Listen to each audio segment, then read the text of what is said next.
Tonight on the Maritime Beer Report, Celtic Knot gets ready for winter. Grimross tries to figure out how to keep up with demand. Picaroons sleigh lands. There's a new brewery opening in Evanston early next year. A couple new beers in Nova Scotia. Brewery competition up in Cape Breton. And the Sleeman's Brewery in Dartmouth may be one step closer to being sold.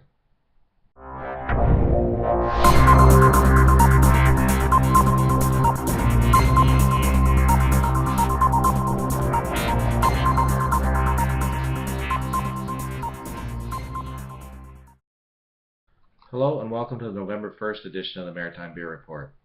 Celtic Knot Brewing in Riverview, New Brunswick are brewing their next beer, a winter barley wine called Toque and Mitts. How Canadian. They hope to have it to market by December 1st, and it's described as dark and malty and comes in around 7.5% ABV. Grimross had a great blog post talking about their first 4 months.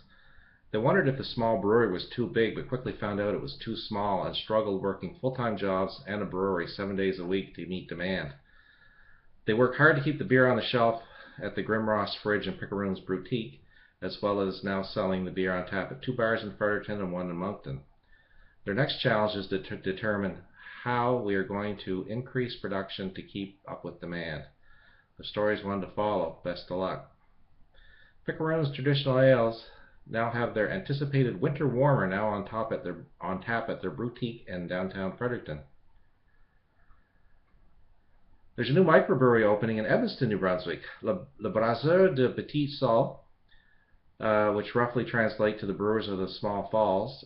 They had 2 information meetings for the public over the last 2 weeks about the brewery and possibly investing in it. They are moving into the old police station in the downtown core of Evanston, aiming for a May 2014 opening. The first annual Big Spruce Home Brew Competition was launched last Friday.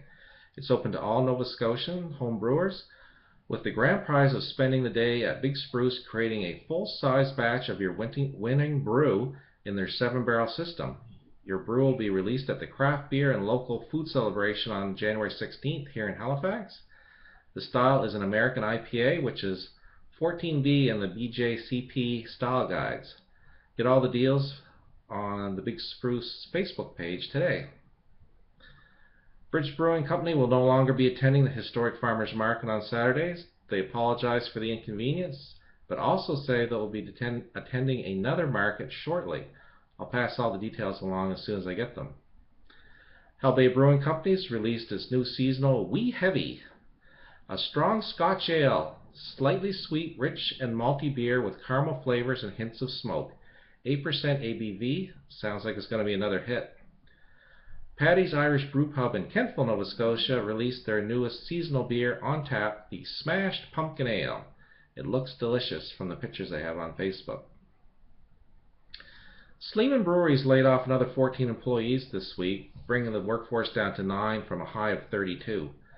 Sleeman's, owned by Sapporo Holdings spokesman Pierre Furlan, said, "The reduction is the best way to solidify the remaining jobs while we finalize an agreement with prospective owner." Who's the mystery owner? Well, rumors abound here in Halifax, and Mr. Furlan, of course, will not comment because of confidentiality in negotiations. Sean Dunbar, Northampton's principal, has been asked for comment. That's the owners of Picaroons, which is the rumored buyer. So we're going to have to see what's going to come out there. Who's going to buy the 27,000 hectoliter plant? Don't forget the Ladies Beer League cask event is a little over 2 weeks away. Please support this event so we get more like it in the future. That's all for this week. Thanks for joining me. Just a note, next week's show will be a little earlier than normal, and there'll be none on the 15th due to other commitments. Good night and enjoy responsibly.